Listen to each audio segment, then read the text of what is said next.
রাজশাহী অঞ্চলে দ্রুত ছড়াচ্ছে অত্যন্ত সংক্রামক ব্যাধি হাম। হাসপাতালগুলোতে হামে আক্রান্ত শিশুদের মৃত্যুর ঘটনাও বেশ উদ্বেগজনক হারে বাড়ছে। বিশেষ করে রাজশাহী, পাবনা ও চাঁপাইনবাবগঞ্জ জেলায় এই সংক্রমণের সংখ্যাও বেশি।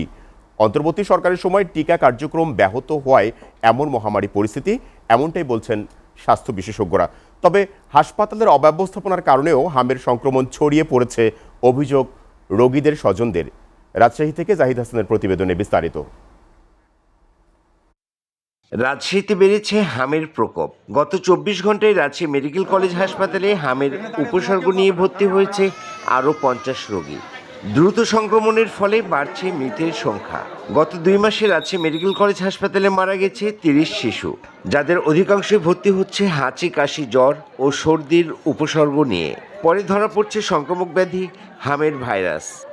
ওষুধ লিখে দিল, বললো যে মেডিকেলে ভর্তি হও, দিয়ে সব ইঞ্জেকশন গিলি দিতে হবে। ঠান্ডা, জ্বর আর হাম হয়েছে। থেকে মোটামুটি 2 দিন আমরা কোনো চিকিৎসা পাইনি। আরও বাচ্চা আগে যেরকম স্বাস্থ্য শরীর ছিল আরও মনে করেন অনেক শুকায় গেছে।